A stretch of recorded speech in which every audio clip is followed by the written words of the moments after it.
Muito obrigado. Eu comentei que o mestre teve contato com os papas, com a arcebispo, Dom Evaristo Arnes e outros mais, né? Então, como é sabido, está no livro do professor Miyoshi Matsuda, em 1963, o mestre Masaru Taniguchi, em 63 ele veio para o Brasil, mas também ele fez uma turnê na Europa. Realizou uma longa viagem ao exterior em companhia da professora Teruko, tendo-se avistado com o Papa Paulo VI no Vaticano. Então o mestre foi lá no Vaticano. Os detalhes desse encontro acham-se descritos minuciosamente no livro da professora Teruko. O nome do livro é Viajando pelo Mundo, no capítulo intitulado O Encontro com o Papa. E aqui a relação dos papas do século XX e desse século atual. Então veja que todos, exceto os últimos 3, eram italianos. E tem Papa, Leão XIII reinou 9.280 dias, Pio X, 4.034 dias, Bento XV, 2.600, Pio XI, 6.213, Pio XII, 7.161, João XXIII, 1679, Paulo VI, quando o mestre esteve visitando o Vaticano, Paulo VI, foi o ano que o Paulo VI assumiu o papado. Isso foi em 1963. Ele reinou 5.525. E está aqui a foto dele com o Papa, também escondidinho lá, mas está lá o mestre. E o João Paulo... Opa, vocês estão tirando foto?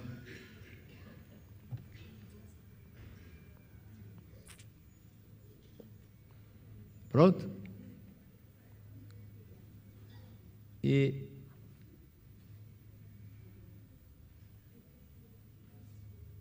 os últimos 3, João Paulo I foi aquele que ficou só 33 dias. E a morte foi, até hoje, muito misteriosa, né? Ficou somente 1 mês e 3 dias. E em seguida, João Paulo II, o Papa que pediu perdão pelos erros da igreja, das cruzadas, e outras coisas que a igreja havia cometido, ele pediu perdão. Então, nisso daí, foi uma forma de eliminar um karma negativo. E o Bento XVI, aquele que leu o livro A Humanidade Isenta do Pecado, daquela baiana que trabalhava no Vaticano, acho que ainda continua trabalhando no Vaticano, e que estava na mesa dela. E o atual, o Papa Francisco. Então, vamos para a página 107, primeiro parágrafo. Aqui diz, abrindo os olhos, acharam 107? Abrindo os olhos da mente, não é os olhos carnais, hein? É um dos 6 sentidos que nós temos, tá? Temos 5 sentidos materiais e os 5 sentidos espirituais. Então aqui está falando dos olhos da mente, que é o olho espiritual. Isto é, compreendendo a verdade, a ilusão desaparece instantaneamente. É como diz o trecho da Sutra, ocorrendo a iluminação espiritual, o que é o despertar, imediatamente esse mundo se torna paraíso pleno de luz, imediatamente. Então, na realidade, o paraíso não é local, o céu não é local, é onde está, realmente é o estado, que no mundo espiritual não tem distância, é o nosso estado mental que se transforma em inferno ou paraíso. Por isso que imediatamente se torna paraíso pleno de luz, e o homem revela a sua imagem verdadeira, que é vida plena de luz. Aqui diz, na segunda linha diz, a ilusão desaparece instantaneamente. Desaparece instantaneamente. Então, o trecho dessa parte, nós temos que parar, analisar, mastigar, refletir, volta, pensa outra vez. E o mesmo assunto explicado de forma diferente, muitas vezes nós entendemos numa outra explicação, mas é o mesmo assunto. A ilusão desaparece ao conhecer a verdade, diz aqui. Exemplo de ilusão. Que ilusão é essa que desaparece quando se conhece a verdade? A ilusão de não saber que já morreu. Por exemplo, a pretora Francisca Justiniano, que hoje ela está na casa de repouso lá em Biúna, uma vez na palestra, manifestou numa mulher um espírito de um homem, com gesto de homem, E ela perguntou: quem é você? Eu sou o fulano de tal. Você está vivo ou está morto? Estou vivo. Esse corpo é seu? É meu. Esse corpo não é seu, não. É sim. Então, põe a mão no peito. Olha para baixo. Você usa saia? Eu não. Então, não é seu. Esse corpo não é seu. Então, ele não sabia que tinha morrido e pensava que aquele corpo fosse dele. Então, é uma ilusão. Mas quando a pretora Francisca esclareceu que ele já morreu, que aquele corpo não é dele, foi quando ele entendeu. E quando entende, ou seja, a ilusão desaparece, ele passa a ver a luz. Por isso que diz, a ilusão desaparece, ocorrendo a iluminação espiritual, na hora a pessoa se vê com luz, né? Outro tipo de ilusão é desconhecer que a vida não morre, desconhecer que a vida não morre, que a vida é eterna.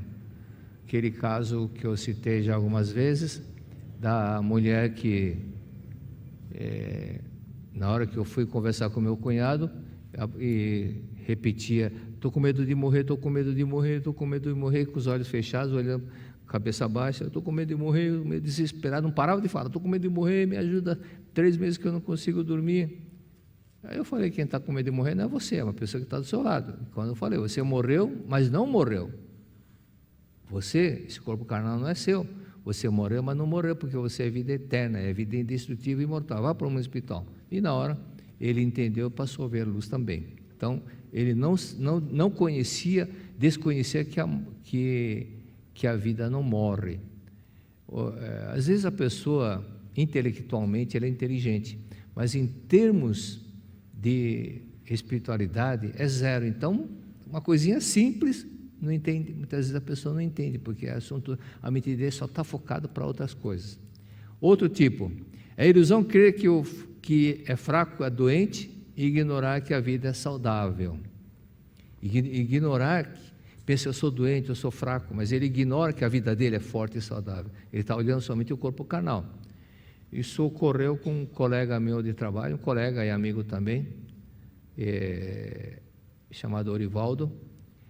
E ele, periodicamente, de vez, ele sentia umas dores no peito, e quando sentia, o pulmão esquerdo ou direito, não lembro qual que era, parava, ficava totalmente parado, e saía uma bolha de ar que saía do pulmão e ficava percorrendo pelo sangue, pelo corpo.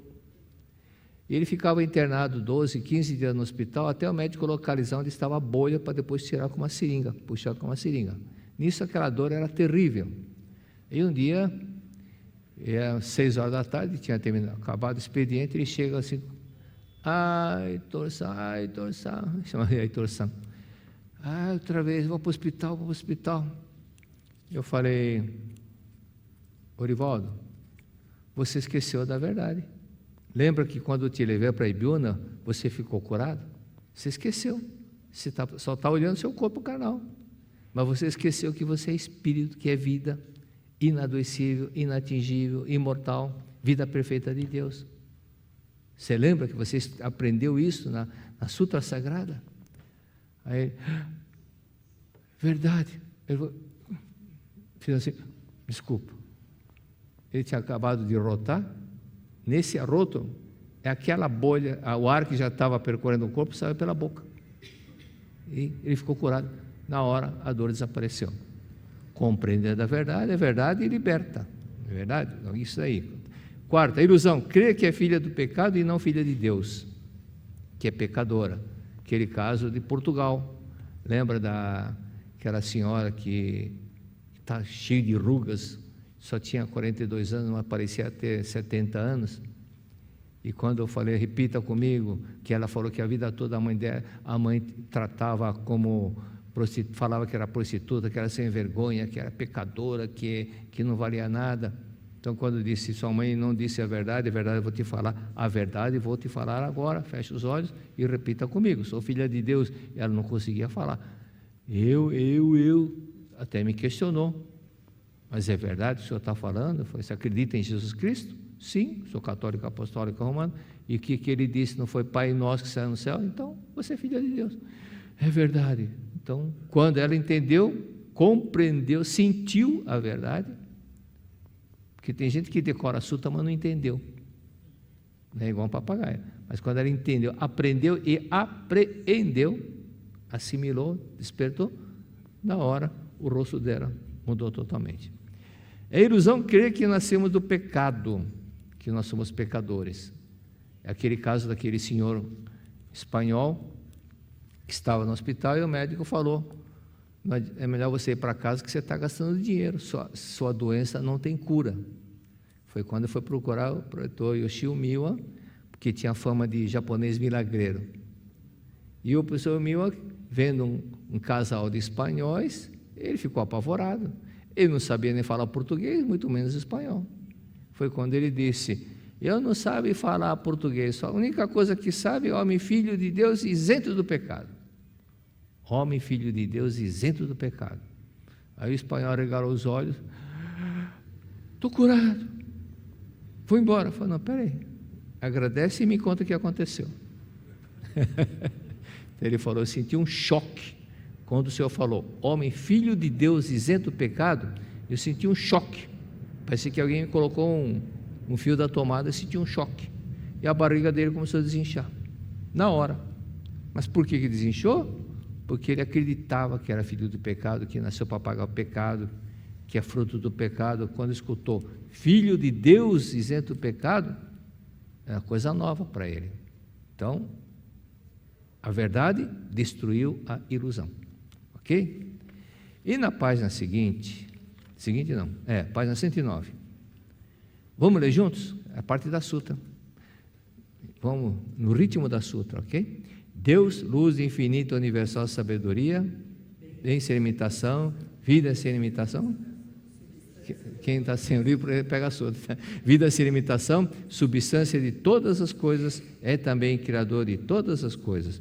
Por isso Deus está presente em todos os lugares, Deus é onipresente, substância e também o Criador. Por isso unicamente o bem é força, unicamente o bem é vida, unicamente o bem é realidade. Logo não existe força que não seja bem, não existe vida que não seja bem, e também não existe realidade que não seja bem. Força que não seja bem, isto é, força que traz infelicidade, não passa de pesadelo. Vida que não seja bem, isto é, a doença, não passa de pesadelo. Todas as desarmonias e imperfeições nada mais são que pesadelos. Sendo o pesadelo aqui que dá força ativa à infelicidade, à doença, à desarmonia, à imperfeição, estas se assemelham às diabólicas opressões que em sonho podem nos fazer sofrer. Mas ao despertarmos, percebemos que não existe força alguma para nos oprimir. Nós é que nos oprimimos com a nossa própria mente.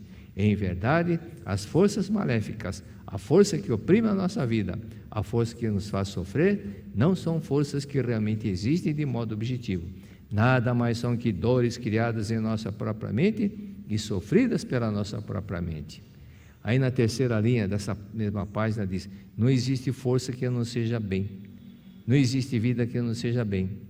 Mas alguém pode perguntar: mas televisão, rádio, está falando tanto de coisas na mídia, estão mostrando povos sofrendo, passando necessidade, fome, doentes, crianças com... Isso já não se ouve tanto, mas 7, 8 anos e morrendo de velhice. Teve um período que no Nordeste aconteceram alguns casos assim. E quando perguntaram para o senhor Veterini, aquele santo espírito que transmitiu as leis do mundo espiritual através de uma médium chamada Heine, em 1912. Então perguntaram por que ocorre dessas crianças que com 7 ou 8 anos de idade envelhece e passa a ter corpo de quem tem 90 anos. A resposta dele foi expiação. Expiação. Expiação significa autopunição do pecado que ele cometeu numa vida anterior. E nesse processo, aquela pessoa que cometeu o pecado, aquele corpo morre, mas a pessoa é a mesma. Mas ela é a pessoa mesma e o karma, por isso que fala transmigração do karma, né? O karma transmigrou, aparentemente é um outro corpo na realidade, mas a pessoa é a mesma. Por isso que a pessoa fica sofrendo com aquele processo. Daqui a pouco vamos entrar em maiores detalhes sobre isso. Força que não seja bem, se a força que traz infelicidade não passa de pesadelo. O que é esse pesadelo? São as ilusões. Ilusões que nós falamos agora. Pessoas que morreram, não sabem que morreram. De pessoas que sofrem de doença achando que eu sou doente, porque não conhecem que a vida dele é perfeita. Pessoas que não sabem que a vida é eterna. E uma série de outras ilusões. E ao despertarmos, percebemos que não existe essa força, porque nós oprimimos a nós mesmos, né? Nós mesmos. Vamos entender melhor esse oprimir a nós mesmos, que tipo de livro, lições para o cotidiano. O pecado não existe.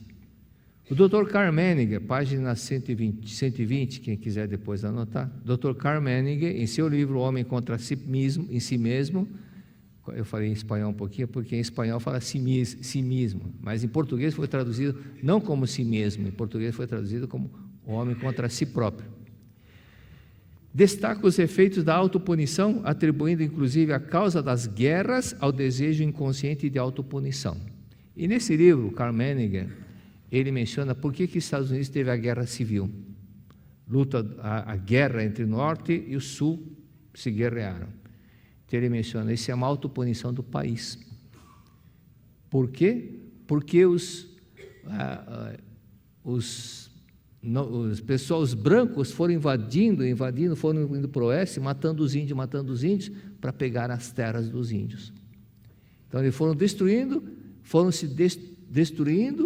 as pessoas que já estavam na terra. Como autopunição veio a guerra civil. Essa é a interpretação do Karl Menninger. É comum em toda a humanidade a ideia de que o pecador, essa frase que fica no inconsciente das pessoas, é comum a toda a humanidade, dentro da humanidade, no inconsciente da humanidade, a ideia de que o pecador não poderá pagar os seus pecados a não ser através dos sofrimentos. Todo pecador, para purificar do pecado, tem que sofrer. Essa é a frase que está hipnotizando a humanidade. Tem que sofrer para se purificar do pecado. Por isso, enquanto não for eliminada da mente da humanidade, enquanto não for eliminada da mente esse pensamento de que para se purificar do pecado tem que sofrer, a ideia do pecado, os homens continuarão a punir a si próprios e sofrer, fazendo guerras, realizando luta de classe, provocando conflitos no lar ou contrariando doenças. Provocando conflitos no lar. Lembra do professor Camino Kosumoto, que a esposa engravidava, perdia. O professor Tokuhisa percebeu que havia um karma na família dele, onde impedia a coexistência de pais e filhos juntos. Ou os pais se separavam, ou o filho morria. Ou os pais se separavam, o filho morria. E é o que estava acontecendo com o professor Camino Kosumoto. Os pais se separaram e quando ele casou, o filho morria, não chegava a nascer. Foi quando ele falou para o professor Camino Kosumoto, ler os 40 volumes da Verdade da Vida e extrair tudo que falasse, que o mestre escreveu sobre o pecado. Quando ele terminou a compilação, ele despertou para a verdade e a esposa deu à luz. O referido trecho do Dr. Karl Menninger, que é médico, psiquiatra e psicanalista, é o papa da psicanálise, da psiquiatria, traz uma história interessante. O menino, certo dia, brincava inocentemente de pedras, brincando com pedras, e uma das pedras, sem querer, bateu numa estátua e quebrou uma parte da estátua. Esse garoto tinha 7 anos de idade, 5 anos de idade, vendo que ele danificou uma estátua de Jesus Cristo, ele esqueceu do fato, mas ficou no subconsciente. Cometia um pecado. Quando ele cresceu, ele estava dentro de um bonde, e ao ver uma igreja, a luz refletiu na cruz da igreja e ele ficou cego naquela hora. E o Dr. Karl Menninger explica que, na realidade, no inconsciente dele estava aquele desejo de pagar o pecado. Quantas pessoas não viram o sol refletido naquela cruz, mas só ele que ficou cego, porque ele tinha o desejo inconsciente de pagar o pecado. Então ele foi buscar o sofrimento por causa daquela ideia, daquele pecado que ele cometeu. Passaram-se muitos anos, foi quando ele adulto passou a ver dessa forma. Deus é amor, jamais iria castigar um homem e torná-lo cego só porque uma pedra acertou casualmente a estátua de Cristo. Esse é outro detalhe que as pessoas têm em mente, que Deus castiga. Deus não castiga ninguém. Deus não castiga. Mas se a pessoa acreditar que Deus castiga e fica hipnotizado com essa frase, também vai achar que Deus castiga e que as desgraças são por causa do castigo de Deus. Por isso que os incas, maias, astecas faziam sacrifícios de vidas para alegrar a Deus, porque tinha medo de Deus. Por que tinha medo de Deus? Achava que Deus castigava. Então veja que no inconsciente da humanidade fica aquela ideia do pecado, que a pessoa nasce num país, fica ouvindo que é pecado, que é pecado, que é pecador, que é karma, que tem que pagar o karma. Ele morre, mas ficou no inconsciente dele isso daí. Vamos adiante e vamos ver um outro caso. Não, ainda tem mais coisa para ver. E aí, essa ideia do pecador fica no inconsciente da pessoa e a pessoa fica se torturando com isso.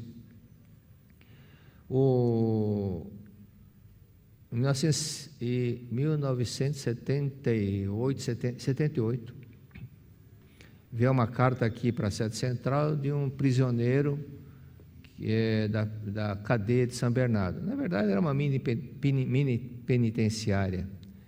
E lá estavam 130 presos. E uma carta, acho que eu já até li essa carta, o nome dele é Anísio, dizendo para que fosse alguém daqui, algum preletor, fosse visitá-los, porque estava tendo muita queimas de colchões, muitas rebeliões. E como eu morava em São Bernardo, então a diretoria falou: então, você que mora lá, vai lá. E eu juntei um grupo de divulgadores, naquele tempo não tinha preletores assim, e fui lá. E foi quando, visitando, conversando com os presos, só selecionei aqueles que eram mais fortes, porque o ambiente dentro do presídio é muito forte para quem está acostumado com a paz. E o que eu notei, uma mudança começou a acontecer, começamos a falar sobre a verdade, dando revistas, e um dia um preso falou o seguinte: quando vocês vêm aqui, vêm nos visitar, nós sentimos uma paz, uma esperança de, ao sair daqui, começar tudo de novo, mas de uma forma correta, de uma forma honesta. Mas quando vem determinados grupos de pessoas aqui, alguns religiosos nos visitar, nós sentimos um lixo. Mas por quê? Eu perguntei por quê?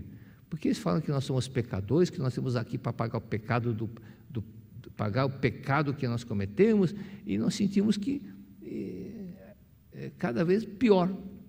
Ou seja, mexer na ferida dos outros, né? Se é pecador, você tem que sofrer, está aí para pagar o pecado, isso é mexer na ferida. Isso é o que Stardale, lembra do Stardale, que ficou pendurado, até desmaiou, era um terrível bandido. Quando sonhou com Cristo, ele passou a manifestar o amor e pregar o amor. Stardale, depois que ele se tornou aquele santo homem, ele falava muito sobre não tocar na ferida dos outros, não fazer coisas, não falar de coisas que magoam as outras pessoas. Esse é o lado do amor. Por isso que esse prisioneiro sentiu-se bem quando nós íamos para lá. Então diz o mestre: conforme vimos, quando o homem mantém o pensamento de que ele é pecador, chega inevitavelmente a ferir a si próprio. Ele se autopune e aí fala que foi acidente. Não, foi autopunição mesmo. Mais adiante, vamos ver outro caso aqui, no capítulo 29. Diz aqui um caso que foi orientado pelo Edgar Cayce. Era um caso de um rapaz, de um jovem, que urinava ainda na cama, apesar de já ter 16 anos, 17 anos. E Edgar Cayce, em estado de hipnose, falou que ele, numa encarnação anterior, foi pastor e perseguia cruelmente os médiuns e sacerdotisas, principalmente pessoas que eram da religião contrária dele. E o que fazia? Ele prendia com os grilhões, prendia as pessoas e jogavam na água. E essas pessoas morriam afogadas. O karma resultante desse ato cruel manifestava-se na encarnação atual sob forma de enurese noturna, fazendo com que ele molhasse todas as noites seu próprio corpo, apesar de ser bastante crescido. Aí vem a pergunta interessante: onde estariam ocultos os karmas acumulados na vida anterior a esta? Onde estariam acumulados? No caderninho de Deus? Caderno de Deus? Né? Na própria mente da pessoa. Eles estão na mente. A mente é uma espécie de reservatório onde se acumulam os karmas, tal como a pilha elétrica que acumula energia elétrica. O karma não é uma energia acumulada em algum lugar fora da mente, mas que aparece independente da nossa vontade, está lá no inconsciente, no porão. E quando foi identificado esse fato, o que foi dito? Aí continua o mestre: para se extinguir o karma é necessário saber, em primeiro lugar, onde ele se encontra. Compreendendo que ele está na mente, basta encontrar um meio de soltar esse karma da mente. Basta encontrar um meio para soltar, entre aspas, eliminar, identificar, tirar da mente da pessoa. Como um dos meios, Edgar Cayce recomendou aos pais, desse ao menino, recomendou aos pais que fizesse para o menino, que falasse, sussurrasse no ouvido dele: você é filho de Deus, na hora que ele estivesse dormindo, ou prestes a dormir, porque o consciente começa a dormir e as palavras vão direto para o subconsciente. O consciente dorme, mas o subconsciente não dorme, então vão direto para o subconsciente. Você não é pecador, você é bondoso e carinhoso, você pode ajudar com boa vontade todas as pessoas ao seu redor. Você é bondoso, você é muito carinhoso, você é filho de Deus, né? Você não é pecador. E o garoto ficou curado. Por isso que são fatos que o motivo de eu falar muito sobre esse detalhe da necessidade de nós lermos o livro A Humanidade Isenta do Pecado. E no livro Iluminando o Seu Caminho, consta daquele caso lá que eu falei do Edson de Pernambuco, né? Do senhor Lourenço Mir. E na página 107, então, nós vimos esse detalhe. E na página 109, acharam? Daqui já foi, né? Que já lembro que nós lemos em conjunto. Aqui, só para curiosidade daquele texto, para entender de uma outra forma, porque às vezes a pessoa leu, decorou, mas não parou para entender, não entendeu. Então, aquele trecho, na primeira sutra publicada, o texto é o seguinte: Deus é sabedoria de luz infinita, para entender bem o que se fala quando fala bem, né? Então, onde está bem aqui, na primeira sutra publicada, está a bondade. Deus é sabedoria de luz infinita e de luz onipresente. Bondade sem limitação, está falando de Deus, que Deus é a bondade. Vida sem limitação, natureza real de todas as coisas e também criador de todas as coisas. Por isso Deus é onipresente. Como Deus é a natureza real, onipresente e o criador, a bondade é a única força. A bondade é a única vida. A bondade é a única existência real. Então, essa bondade é próprio Deus, é a própria bondade. Para melhor entendimento, só para matar compreender melhor, quando se fala que a bondade, fala bondade, está falando de Deus, que é o bem, né? Então, substitua a palavra bondade por Deus. Deus, nas últimas 3 linhas, Deus é a única força, Deus é a única vida, Deus é a única existência real. Então, só existe o quê? Só existe Deus e o que vem de Deus. Só existe Deus e o que vem de Deus. Às vezes nós precisamos repetir para a pessoa começar a entender que só existe Deus e o que vem de Deus. Por isso que, diante de uma situação em que aparentemente é uma desgraça, anule isso. Se você sonhou com uma tragédia, qualquer coisa, anule esse pensamento. Fala: não, só existe Deus e o que vem de Deus. Isso não existe. Alguém falou foi na cartomante e falou uma coisa que, esqueça isso, tira isso da mente. Só afirme Deus, só existe Deus e o que vem de Deus. E grave: só existe Deus e o que vem de Deus. Isso é fenômeno, né? Fora do que Deus criou, é fenômeno, não é existência real. Negue, né? Negue e afirma a verdade. Quando você começa a fazer isso, manifesta a verdade, manifesta realmente a luz. E diante dessas afirmações, de repente acontece uma coisa que Pela lei da matéria, não é possível, mas acontece. Aquele caso da senhora, que o mestre citou esse relato, inclusive, da orientação da pretora, a saudosa pretora Antônia Matsuo. Alguém conheceu a senhora Antônia Matsuo aqui? Ah, lembra, né? A senhora Antônia Matsuo, ela não falava bem português, mas ela chegava uma mulher, cara a boca! Quando via que estava tendo conflito e estava para separar do marido, ela fala, cara a boca, ajoelha a pé do marido e pede perdão. Ajoelha no pé do marido e peça perdão. Parece que é machismo? Não, porque ela fez isso. Ela fez isso. Então, humildemente, pediu perdão. E quando faz isso, o que acontece? O marido também se agacha. Aquele caso da senhora lá de Cuiabá, que o filho estava na UTI, dirigia a moto, estava entre a vida e a morte já 8 dias, inconsciente, e ela na cozinha falou, espera aí, eu sou Seichonoye, tenho que praticar. Saiu da cozinha, foi até onde está o marido, na sala assistindo televisão, se ajoelhou aos pés dele, pediu perdão, de joelho. O que ele fez? Se ajoelhou também e pediu perdão para ela. Então, nesse lado, né, aparentemente de humilhação, não é sentido de sentir humildemente e peça perdão, o outro também vai fazer a mesma coisa. Essa humildade que Jesus Cristo ensinou. Ele lavou os pés dos discípulos e falou para os outros discípulos, vocês viram como é que é? Então faça o mesmo, faça entre vocês. Mas fizeram? Não consta. O ego não deixou também, né? Que tinha rivalidade, que tinha ciumeira, com certeza tinha, né? Com certeza tinha. Mas fulano, Pedro, não sei o quê, mas não, isso daí não interessa também, é coisa do ego.